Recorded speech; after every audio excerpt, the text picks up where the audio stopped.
mostly going to be talking about First Amendment free speech, free press law, but I want to push that apart using some remarks from Professor Bob Jerry from yesterday.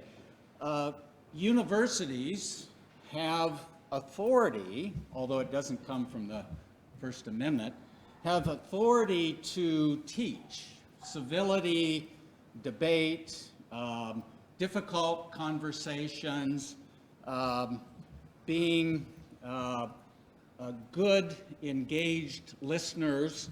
Universities have all of that function, but it's not a right of free speech. Government doesn't have rights. Government has duties, but that's part of the background of this larger debate of speech on university campuses. But we're talking mostly about First Amendment things, so it's government over against students and faculty and staff and what they can say and write. And as to culture, culture is, much of this debate centers around certain words like trigger warnings, microaggressions, safe space, and things of that sort. And that somewhat gets into culture. A faculty member, for example, doesn't necessarily have a free speech duty to give trigger warnings, but just as a matter of decency or common courtesy or good pedagogy, knowing that one of his or her students is particularly vulnerable as to a given topic, might very well pull that student aside and give him or her some notice about what's coming up in terms of subject matter in a course. And that's just culture and decency and courtesy, but it's not a First Amendment duty. So I'm going to introduce our three panelists, and I've asked them to give some opening remarks of about 9 or 10 minutes, and then we're going to try to have them engage. They're going to be active listeners as to their fellow panelists, and then they'll be given a chance, probably seated at the table, to respond to interact, disagree, or agree, or elaborate upon what some of their fellow panelists have said, and hopefully then get a little bit of debate. And as the time goes, maybe as the hour rolls on, we'll have time for your questions as well. So first up will be Benjamin Holden. Ben is an assistant professor at the College of Media, University of Illinois at Champaign-Urbana. He's also a newspaper editor. He's a staff reporter for the Wall Street Journal, and he's also a lawyer. Second up will be Catherine Sevcenko. Catherine, for 3 years now, has been legal director of FIRE. At least here at the law school, we all know what FIRE is, but I actually had to look up what the acronym FIRE stood for, so let me share that with you. It's Foundation for Individual Rights in Education.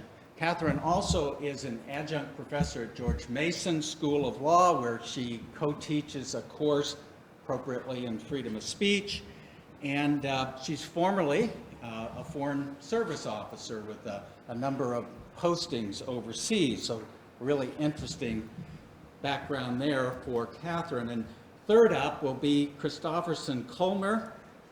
Mr. Culmer is one of our own here at Mizzou. He's a doctoral candidate in the computer science department. That's not political science, but computer science. He's also a graduate instructor in that department. He also comes to us from the Bahamas, so off our Atlantic shore in the southeast.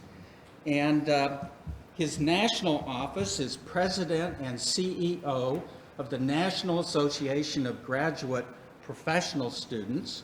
His service to the four-campus system of the University of Missouri, he served as the Intercampus Student Council And then his service to this particular campus here in Columbia, he has served as president of the Graduate Professional Council.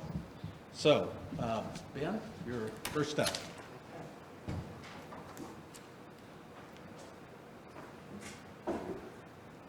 All right, thank you, Carl. Thank you for the introduction. I will try to make my comments brief. I'm glad to be at the University of Missouri, my alma mater. I don't have all those jobs at the same time, by the way. I'm old, but not that old. My daughter says I'm the crypt keeper, like in Freaky Friday.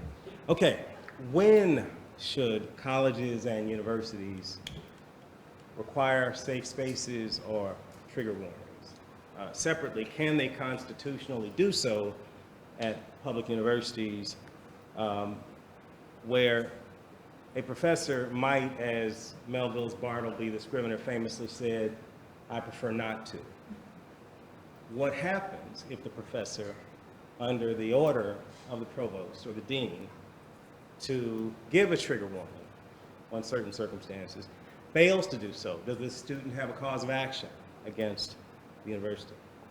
That's the issue before us today, as I understand it, and I say as I understand it not to be coy or evasive, but because it is unclear to me, as not just a college professor, but as the father of someone, of a child who's in college, who I'll be referring to later, it's unclear to me exactly what a safe space is. So I went online, like the kids do, and I found the Safe Space Network, and they define safe spaces as a place where anyone can relax and be able to express, fully express, without fear of being made to feel uncomfortable, unwelcome, or unsafe on account of biological sex, race, ethnicity, sexual orientation, gender, identity or expression, cultural background, religious affiliation, age, or physical or mental ability. I'm told that the term safe zone is a synonym, so let's just take that on its face and not debate that. A trigger warning, I think, is a little simpler. It's a heads up to listeners in an academic setting that what comes next may be offensive or trigger a traumatic reaction, such as PTSD. Now, before I begin my brief comments, a short note of context. I'm going to talk about my family. I've run this by my wife, who's a lawyer. I met her in law school at Berkeley. She's heard this presentation, so she's good with this, okay?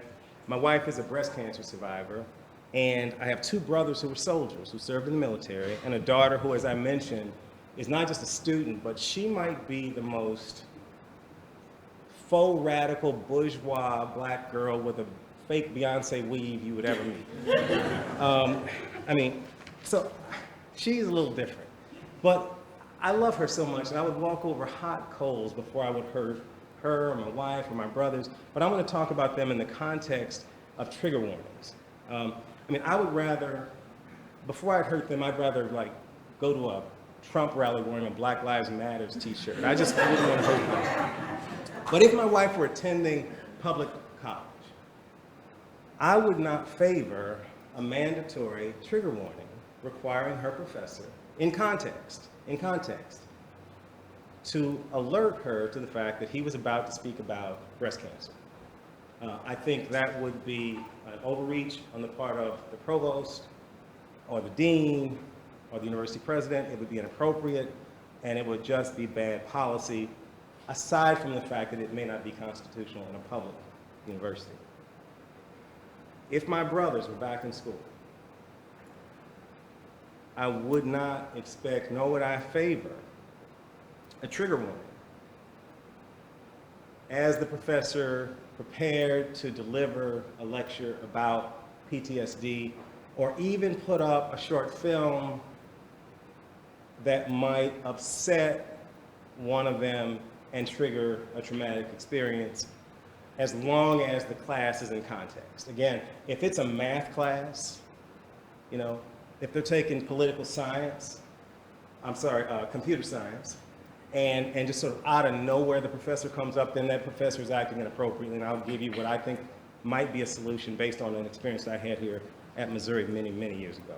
So I wouldn't be in favor of a trigger warning in either of those cases. Now, my daughter is a wannabe actress playwright, and she did a play called For Colored Girls Who Considered Suicide. She was the director at Northwestern last fall. And they had a trigger warning at this play. It was in a on-campus setting. Of course, Northwestern's a private university, very expensive private university.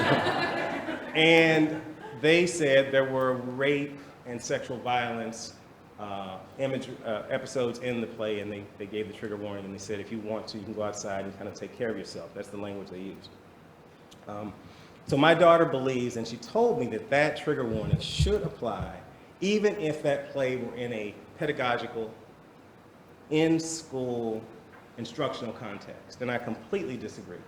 And we did what fathers and daughters do. We had a big argument and she won.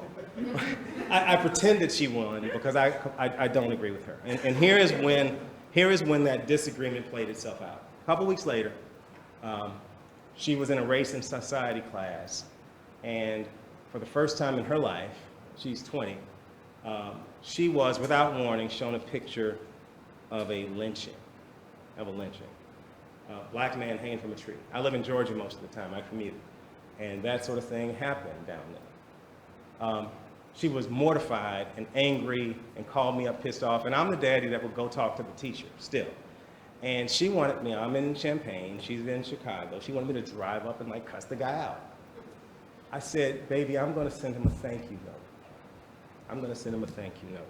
Because quite simply, a university setting is typically the first place that a child, any child, my child, is confronted with the messy and nasty and hurtful and reckless cacophony of noise and meanness and cultural prejudice that's going to greet them for the rest of their life.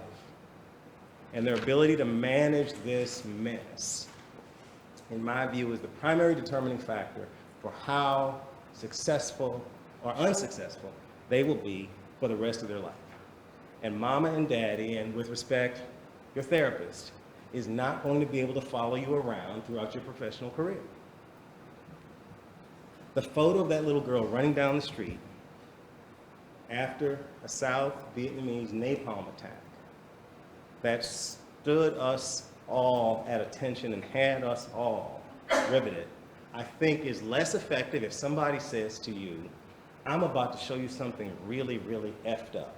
So you need to really get ready for this. It doesn't feel the same, it's not the same. The 911 experience that we all had as Americans was different because it was shocking and it was not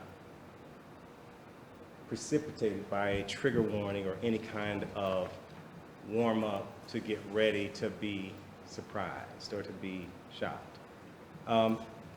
In summary, I am, as a matter of social policy, against trigger warnings. Why? Because they are, I believe, counterproductive and tend to undercut the very goals of those who espouse them. I think much of bigoted behavior that we've seen in America historically is shocking.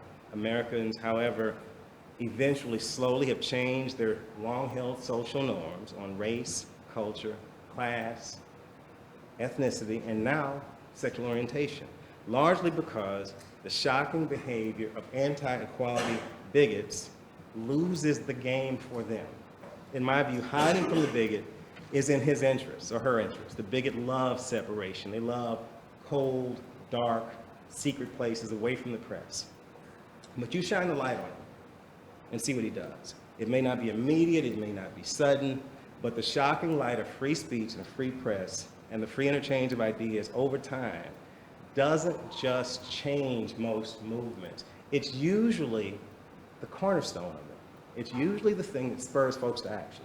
Think Emmett Till's mutilated body in an open casket, and think of his mother's words with God's strength. She said, I want them all to see what they did to my boy. So what about safe places? Trigger warnings, I'm against. What about safe places? And first of all, the safe place, I think, has to come with a big asterisk because it's of, I think, Frank Lamatti would tell you, of some dubious constitutional validity. But let's just put that aside and say that you can create at a public institution a place that is a designated public forum that only certain people and only certain ideas can be, and certain viewpoints, that's the trick, only certain viewpoints can be espoused. Let's just say you could do that. Putting the legal issue aside, let's focus on whether as a policy and academic freedom matter, these safe spaces or safe zones are a good idea or a bad idea. Let's use the definition above and ask whether these folks can, that is, whether university administration can have safe spaces. So as Anthony Lewis would have done, let's go to the end and get the most unpopular possible safe place idea. There is a group of folks, and you guys probably know this, who are Christians who believe that homosexuality is a disease and it can be cured by the love of Jesus. Some of the folks on this campus believe that. So those guys get together and they want a safe place. So the anti-conversion safe place group wants to be in their safe place and left alone, which means, of course, that the people who violently disagree with them cannot disturb them and make them feel uncomfortable. How's that going to work? How about the most liberal university in the Midwest, the most liberal university in our country, confronted with the minority group that favors Donald Trump and all of his ideas, including the one he repudiated in the last 48 hours about the birther controversy. And they want a safe place on the quad, just like we had here at the University of Missouri. They don't want it in the middle of the quad, they want it on the side of the quad, and only someone who's looking for trouble would bother them because they're over there on the side, not bothering anybody, in their safe place, espousing their protected idea that black people are genetically inferior, and Mexicans should go back to Mexico, and that women belong in the kitchen and the bedroom. Are the people who espouse safe places really and truly going to let them feel safe and secure and not disturb them, because that's the standard? You're not even going to go over there and say to them you disagree with them, because that would make them feel unsafe and unsecure. Are you really going to do the intellectually consistent thing and let them have their safe place? I would doubt it. So I'm coming to a close here. There was some, and I wore this goofy tie for a reason. You all know Stephen Lyda at the University of Illinois. Lyda and I were in the same class. Literally, I got my contract, he got his contract at the same time. One of the things that I was freaked out about as someone leaving a really decent gig at the University of Nevada, Reno, was whether I could teach for a whole month and not have an agreement, and they could magically say, as we said back in the day, psych, we really didn't hire you. And I was pretty much laughed at by my bosses up to the dean. That's the most ridiculous thing we've ever heard. That could never happen. Well, guess what? Guess what? It's exactly what happened. Stephen Lyda was fired because of his political views, period. I'm not saying I agree with the guy. He might be an asshole. But the fact is, he was fired for his political views. So can a public university fire a professor because they don't like what he thinks about a controversial subject? Obviously, they settled the case. The case cost us meaning the University of Illinois, $600,000 cash to the plaintiff, $400,000 to the lawyers, and another $1 million to our lawyers. Can the university uninvite a guest speaker because he makes students feel unsafe? And as happened in Emory, again, it's a private university, when you chalk the steps at Emory, it's a long tradition. They've been doing it for millennia, right? But they chalked Trump 16. Well, everybody had a fit and they erased it. I submit to you that if they had chalked no Trump 16, the rain would have washed it away in 2 weeks. So the safe places idea is not fundamentally, in my view, intellectually honest. Finally, I want to say one thing about something that happened to me on this campus. Gilbert Porter was my favorite professor. He was an English literature professor, and he is the first person who said out loud in my presence, the first adult person who said the word Nigger in my presence on this campus. We were reading Huckleberry Finn, and I about lost it. He was one of my favorite professors, and I thought that meant he was a bigot because those words came out of his mouth. And I went and I talked to him later, and he explained to me that this was literature, and I had to sort of know what had been written in the American pantheon of great words, and I said I disagreed because this guy must be a racist. We came to the conclusion when I was 19 years old, which, God, was a long time ago, that the solution was for him, if he knew of a particular sensitivity, which is, I think, sort of Catherine's view, he, not the university, might, as a pedagogical matter, might in fact decide to give me what now might be called a trigger warning. And I support that. But if you believe that you can have safe places and institutionally mandated separation from ideas and uncomfortable disagreement, I think you better be prepared to live in that bubble for the rest of your life, because that's simply not the way, in my view, universities ought to operate, and it's not how they best serve students. Thank you.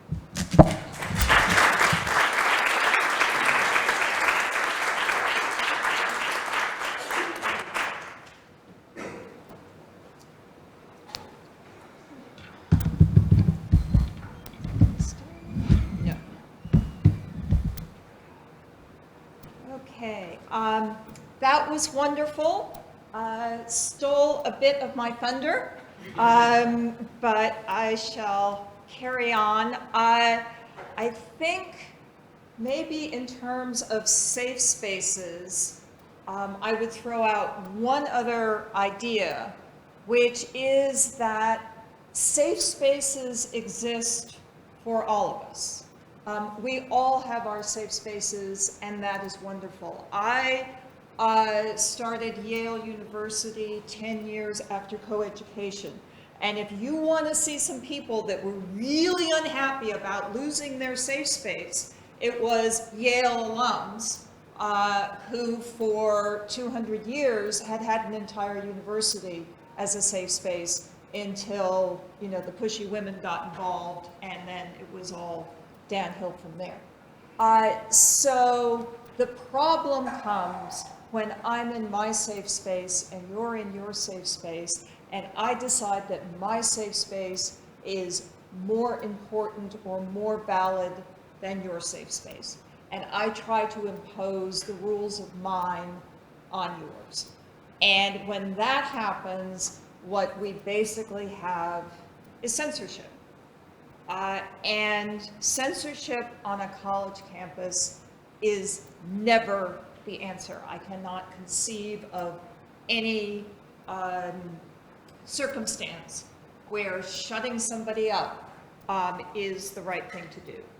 And why do I say that? And of course, there is the boring technical reason that we are on a public university campus, and so the First Amendment applies, and so the university can't censor people. But that's circular.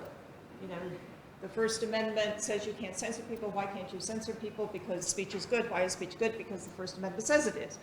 The more interesting question for me is, why is that a good thing? Why is it a good thing that we allow people to say things that are wrong, people to say things that are hurtful to others, that are tactless, that are unacceptable in polite society? And I think the first answer has to be that no beautiful, progressive, liberating idea was ever born of conventional thinking.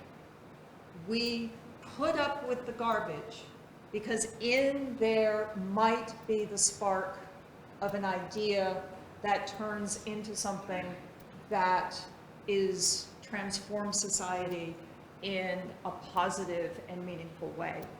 And you know, the examples of this, I mean, just in my lifetime, interracial marriage. When I was 6, 7 years old, my mother knew an interracial couple that actually had so much hostility, and this was in Cambridge, Massachusetts, that they had to move to France. And now, once I went to law school, I'm like, oh my God, Loving v. Virginia was just about that time. When they got married, there were states that found it so abhorrent that a black man could marry a white woman that they had laws against it. Women in the military, women in combat, that's insanity. When I was growing up, nobody would even think of it. Now, it's commonplace. And I think we've already mentioned gay rights. The idea of gay marriage when I was in college was unthinkable. I mean, really, it's like, it was so weird that nobody could even sort of put those words together. And now, not that many years ago, but some, gay marriage is the law of the land. So the other flip side of that is bad ideas never go away. The racism, the sexism, all of those things, and I think Ben alluded to this, if you suppress them, you shove them into a dark corner, they fester there, and you are feeding into the paranoia of the people that have those ideas. What you really want to do is expose them for the bigots that they are. Learning comes from the clash of ideas. And I thought Professor Wells yesterday made a really, really important point. And that is, when we have a debate like we have this morning, we look at it and, it's fun and it's exciting and we have like who won, who lost, this, that, and the other thing, who scored the point, who was most articulate. But the real purpose is for the audience. Those of us that get to listen and those of us that then get to contemplate what we heard and maybe go and read a book, or maybe go and talk about it to a colleague, or maybe just say, gee, I never thought of it that way. And at a university, this is where you, students, professors, have the luxury to do that. That's why you're here, is to listen to ideas and then expand upon them. So I think those are the reasons I would give for tolerating ideas that are abhorrent, rather than saying, no, you can't say them, or I'm going to stay permanently in my safe space so that I don't have to confront them. And the flip side is, what is censorship? Censorship means giving authority, in this case usually to the government, to silence people and punish them for what they say. And I cannot imagine any authority, any government that I would trust with that power. And we look at our own government and, is there anything that they can't manage to screw up? But one of the reasons that we can accept that is because all of us can stand up and we can point it out, because we are allowed to criticize the government here. So I just think that particularly for students, it is so important that you never, ever give your voice the power to express yourself over to another authority. Because maybe today they're silencing people that you don't like, but tomorrow they may turn around and try and silence you.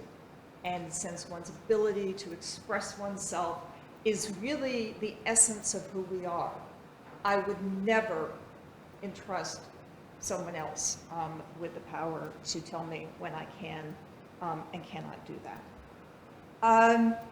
And I guess I just, hate speech, one of the problems is there's no legal definition.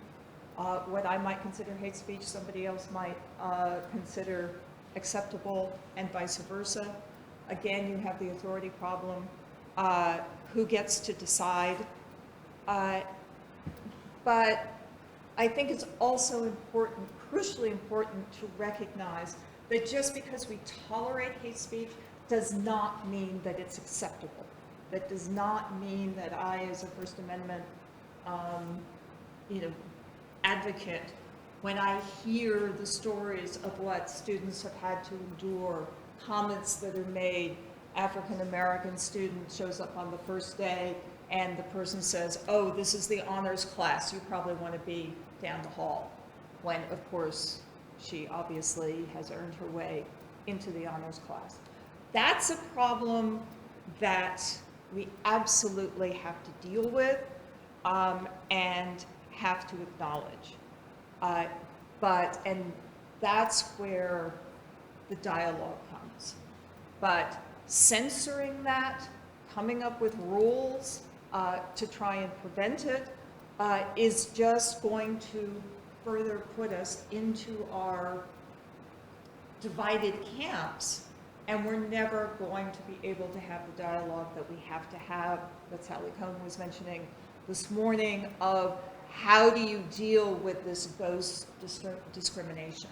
You know, that's there that we need to address, but is not as blatant and obvious as it was, you know, during the civil rights movement.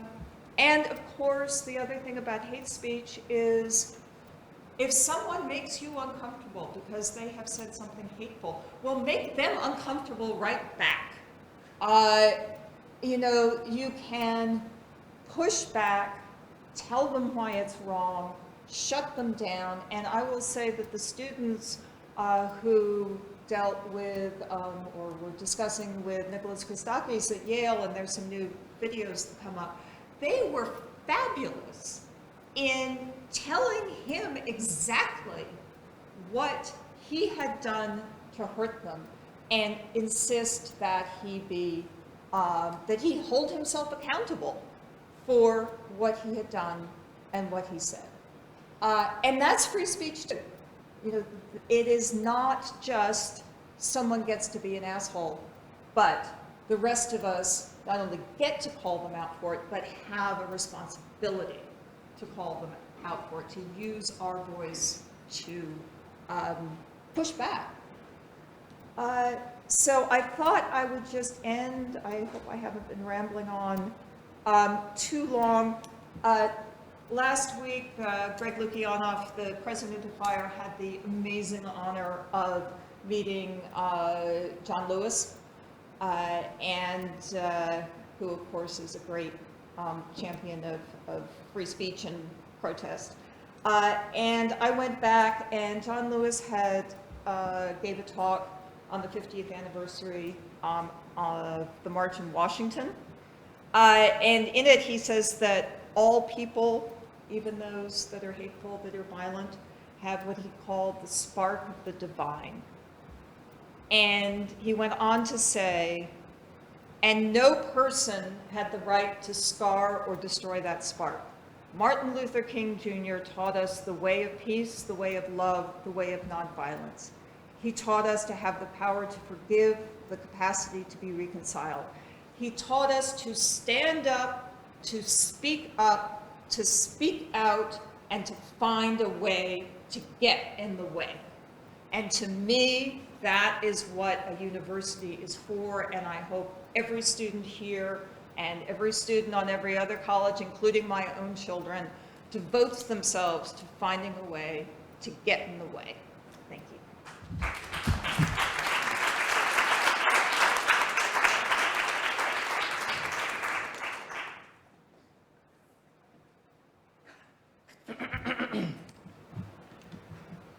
Good afternoon, everybody. I would like to say thank you for the invitation here to address you today. As an engineer in a room full of lawyers, I feel a bit out of place. But I'm just going to talk for a few minutes, 4 or 5 minutes, because I really want to get into questions and get some feedback from the members in the audience. And so I come here today as an advocate for students. When I was being introduced, you might have heard a number of titles, whether it be my position nationally or on campus. But ultimately, I'm here to represent students, and so when this issue of free speech came up, I was glad to I was glad that I received the invitation and wanted to take the opportunity to come here and speak today a bit about what that means to me as an advocate for students. And I'm going to get to the topic of safe spaces in a moment. But I think, as we've seen here on campus over the course of the last year, and not just on this campus at Mizzou, but across the country, that there is a wave. And I don't want to say that the landscape of higher education is changing, because if we study our history, we know that, you know, over the course of time, the 60s, the 70s, this type of activism, this type of advocacy has happened before. And so we're just going through another one of those ebb cycles of students voicing their opinions about issues that happen to them, whether it's between the administration and them, whether it's between the community and them, or other students. And so the question that I want to ask is, how is the university prepared to deal with that? Whether it's administrators with respect to their students, whether it's students with respect to other students, and respecting the rights of everyone to voice their opinions about things, even if they disagree with you. And so, as we analyze these issues on campus of student rights, whether it be racism, sexism, misogyny, how is the university prepared to deal with that? How are our administrators prepared to deal with that? How are we as students prepared to deal with that? And the way I look at it is, we first need to ask ourselves why students are speaking up. What are the precipitating issues that lead to students wanting to protest? What are the precipitating issues that takes a student, a grad student lots of times, out of their labs where they have to spend so much time to give time that they don't have to speak up, okay? And then what happens is, as a campus, not just this campus, but campuses across the country, you spend so much time trying to quiet the situation. We have to fix it, we have to quiet it. I'm not really engaging with that community and asking what the real issue is and digging into nuts and bolts. We're trying to figure out how you can actually make the situation better. We tend to try to silence things. And so that's really what my role as an advocate for students is to push the boundaries with administration, is to have difficult conversations, these difficult dialogues that we have with our fellow students, with our administrators, and to really come to some resolution. And so with respect to safe spaces, I think we need to ask ourselves the question, what situations precipitated the need for a group of people to want a safe space? And so it's a complex situation. There's no real right or wrong answer. There's no simple answer to this question. The fact of the matter is, there are many groups of students that feel disenfranchised, that are hurt, that at times need a space to speak with groups of students, with people who are going through the same situation as they are. And so I don't know that I would, and so whether the university has a responsibility or a right to mandate that type of space, I don't know. But I think we need to recognize that there is a need for those groups of people to actually have a space where they can speak. I'm going to talk a bit personally as a young black man, on a campus that's mostly white. There are times where you simply cannot have that conversation about race with another person who is not black, because they don't understand, because they might not understand it, okay? Simple example. This past May, a friend of mine had invited me to her graduation party, young white lady.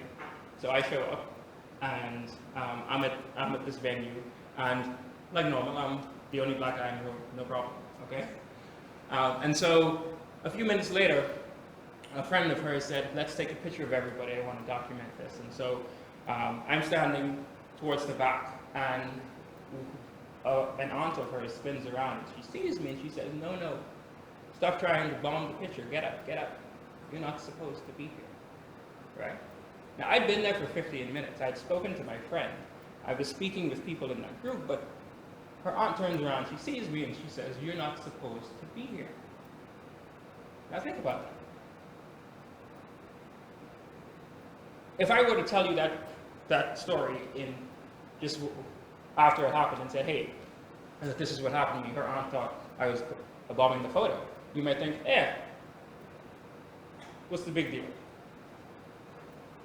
But how is it that she turned around and saw me, and the only thing she saw at that time was that I was a black man in a room full of white people, okay?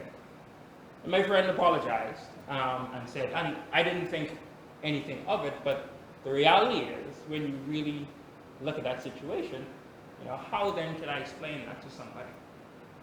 How can you actually explain how that feels to somebody? And so the need for a safe space to talk with people who've been through that experience exists. And I don't think we should cast that aside and say,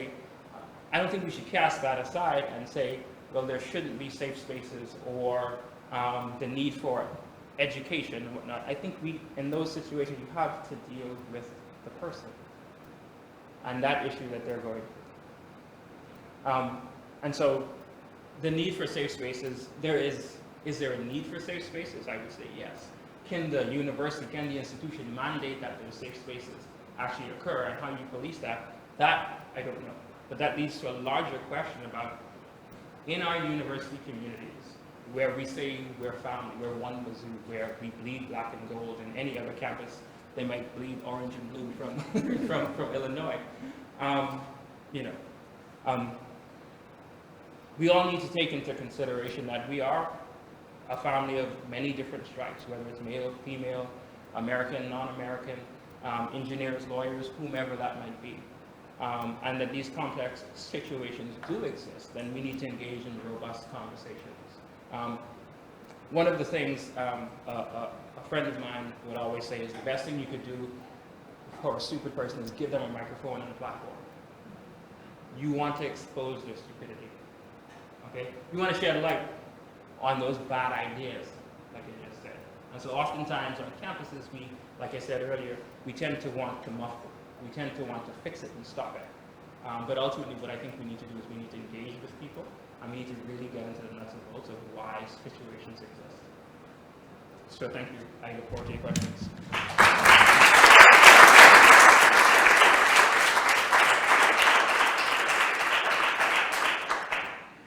Well, we have two people decidedly pro freedom of speech here, and Mr. Culmer raises the question of maybe the university should create safe spaces. So let me put to our two pro-free speech people, would it be appropriate for a state university to set aside safe spaces? If you heard the debate this morning, one of the debaters was a lesbian. She was an undergraduate in the 1990s, and she said she very much appreciated her university having a place where LGBT students could sort of retreat to a safe zone. And certainly a black cultural center or a women's center on campus could be designated by a state university as a safe place. Now there's some problems with that. So I wonder if you two would react to that. Is that a good idea, a bad idea? Is it simply unenforceable because necessarily you're dealing with viewpoints? Yeah, I mean, in a lot of ways, I think, as you said, those spaces exist. And because we haven't put the sort of charged term safe space on them, we ignore them. But, you know, a women's studies center is a good place to go. If as a woman you're feeling misogyny, I assume a black student union, would perform the same function. So I think the problem only comes up when the ideas, I said before that if you're in a safe space and there are certain rules, and so if you're in a safe space for minorities, presumably I as a white person can't go in there and say, okay, why do you guys think that? You know, it's not a time to engage, it's a time to reflect. And I think that's perfectly fine. The problem comes when I do want to engage. And so I might ask a stupid question in a forum like this one. And to be told you can't ask that question or we can't discuss it because it is somehow inappropriate or insensitive and the entire university should be a safe space. That's where I've got a problem because at the end of the day, the purpose of the university, the reason why I, as another lucky tuition-paying parent, spend all that money is so that my child can go and wrestle with new ideas and learn not only by dutifully taking notes from professors, but from fellow students. Because I think we all remember, staying up late at night with our buddies, roommates, hallmates, and that's where some of the most profound discussions took place was not in an official classroom, but when we just all came together and said, okay, there are no rules beyond, basic politeness, and let's see what conclusions we can make about the world.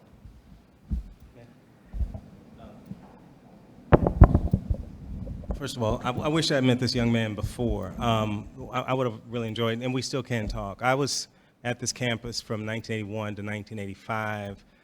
The statistics were, because they were in the paper and I was a Missourian journalist, we had 894 African Americans come here from Missouri and Kansas City primarily in the fall of '81. About 300 of us came back for the second semester. I was president of the Legion of Black Collegians, which is a black student group, and my point is that what you're calling now a safe space was already there. I'm an Omega Psi Phi fraternity member. We had essentially a separate and segregated experience on this campus. The Elite Eight, if the white folks don't know, African Americans are almost completely, then and now, segregated in the Greek system. I'm not saying that's good or bad, it is. It's a fact. So the safe space idea is not problematic at the law student office or at the Black Law Student Office or at the Women's Studies Office. It's problematic in this room or on the quad. That's the problem. Separately, the anecdote you use, and I feel for you, the anecdote you gave, I think, is the best argument against safe spaces for two reasons. Number one, if that auntie had not been embarrassed, and I'm sure she was, not because of you, she was embarrassed because of all the white people in the room. They were mortified and they probably shunned her. She would have never known that if you were in a safe space. And number two, that experience prepared you for real life, the real life that I experienced, and I'm not mad about it, it's just a fact. As a young Wall Street Journal reporter, I had been talking to San Diego Gas and Electric as the national utilities correspondent, had been talking to them at the CEO level for months. I finally show up, I come and I meet the head PR person who I'd probably talked on the phone with 25 times. I walk by him wearing my best suit, stick out my hand, he walks past me, reaches out his hand to a Chinese gentleman wearing dungarees and says, "You must be Ben Holden." You would have never, you might have fell out. You might have fell on the ground if you hadn't had this experience. But I had many experiences like this in North St. Louis and here and in San Francisco and Oakland. I'm not happy about it. But, fire hardened steel. And when you're ready for the world, you're ready for the world. But if the first time you see racism is when you're on Wall Street working at Salomon Brothers, you're going to be in a world of hurt. And I mean that from love. You really don't want your first experience to be in corporate America.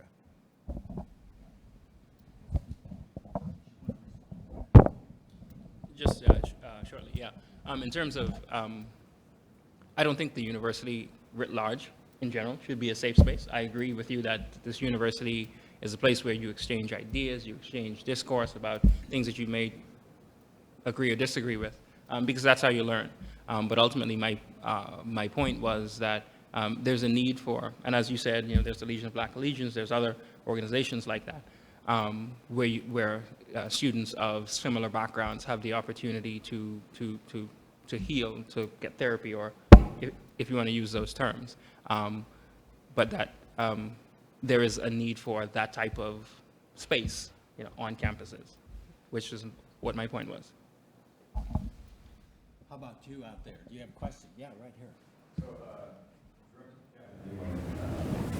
So, this morning I heard the news, it was in the background, so I may have part of the story incorrect, but apparently there's an incident at the University of Oklahoma or Oklahoma State this week where two women students posted online themselves in blackface making gang scenes. And as you know what happened, they posted on Facebook, it goes viral, and now they're no longer students at the University of Oklahoma, they're receiving death threats. We can all stipulate and agree maybe that they did it, what were they thinking, how could they think that was. But I guess what I'm asking, and I'll start with Catherine, I agree people should push back when they get in front of them. They need to shame people. But at some point, the public shaming crosses the line and becomes what it's running into the individuals who deserve to be teaching, and some lower. So I'll make the statement, it's exciting, we have to figure this out, because we've seen story after story this happens, and I don't know what college students are thinking that continue to do this, but how do we push back on people that make stupid comments, it's freedom of expression, I think they're entitled to do it, but how do we say, okay, it's enough? And then secondly, I'd be asking, this would be relevant to the conversation this morning, if it was Oklahoma or Oklahoma State, I don't remember which one, it's a state university, they said they're no longer there, I don't know if they love it, let's stipulate, let's say they were kicked out. Is that appropriate to kick out over the state university service corporation? I'll take the second part, which is easier, which is no. It's abhorrent speech, but as a state institution, the university, at the very least, has to afford these students due process. There needs to be a hearing. If the university can go through and discover, oh, they put on the blackface because of underage drinking, then off they go. But this kind of summary execution because you've done something that is socially inexcusable, again, gets to my point that that's allowing the government power. And if we allow the government to kick students off because of that, what else will they then be able to kick students off about? And then, Trump gets elected and there are protests against Trump. Some of the things he's said has been not as bad as blackface, but, kind of we're talking the same league. Is the university then going to punish students for repeating what the president said? Or are they then going to go the other way and punish students for criticizing the president for making racist, misogynist remarks? But once procedural due process is given, Yeah. and but the facts are the same, then can the state university sanction by expelling the students? I would say no, which gets to the second point, which is what does everybody else do? And, as you were saying, shun the students. Isolate them. Let them know in any way, shape, or form that what they did was completely unacceptable, up to the point of threats, which are not protected by the First Amendment. But you wanted to say something. Most of what I've had to say so far has been sort of subjective in opinion. There's actually a procedural answer probably to your question. There's a series of cases that Frank Lamonte knows well on the jurisdictional question of whether whether the schools have the ability to reach off-campus cyber speech or reach off-campus speech at all. A series of cases in the 8th Circuit and the 11th. The case that's probably closest to what you're talking about is a case called Kowalski versus Berkeley, where a kid says on a fake Facebook page, Shay has herpes.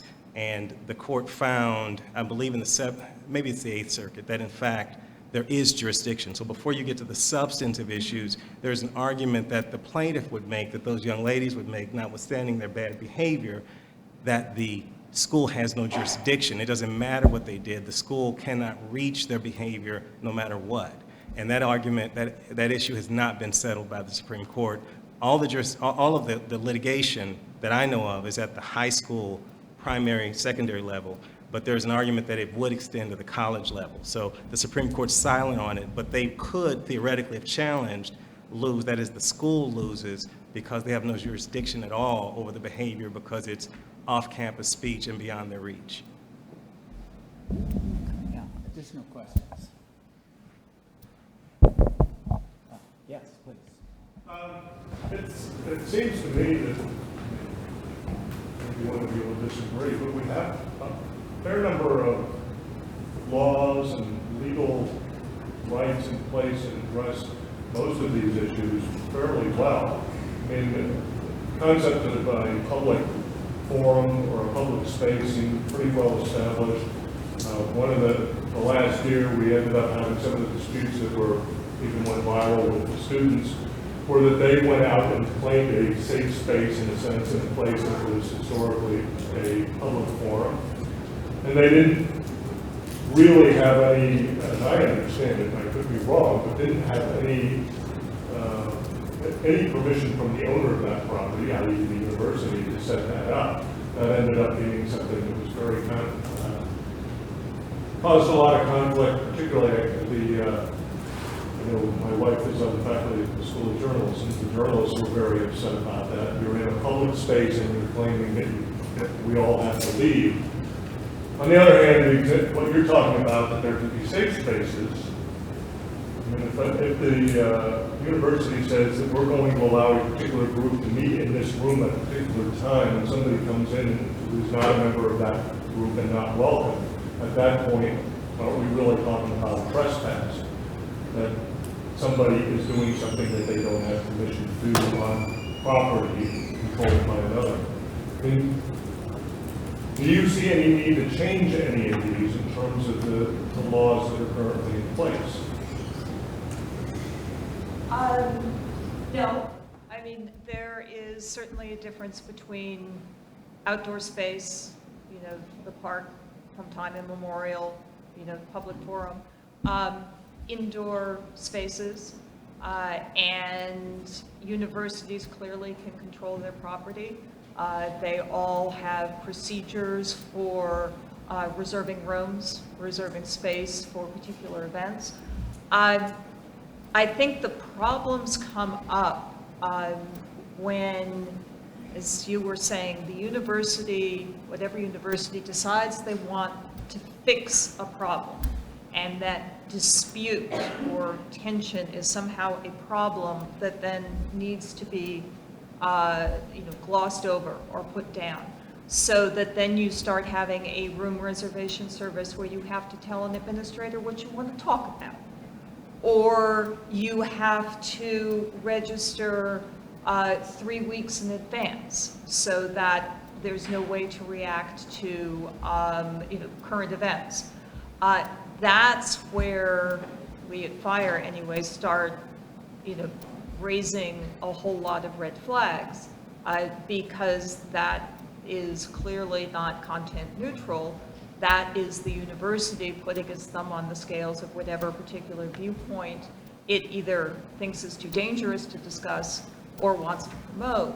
So we have in fact gone to court over rules such as all flyers have to be approved by the Office of Student Life, and they all must be in, and I quote, in good taste. So there you are, the government decides what's in good taste. That is not cool. That ultimate censor, the clock has run out on this. I regret to have to interrupt this and cut it off. We're just going to take a 3-minute break. There's refreshments, of course, restrooms down the hall, but we've got a second panel starting up again in 3 to 5 minutes.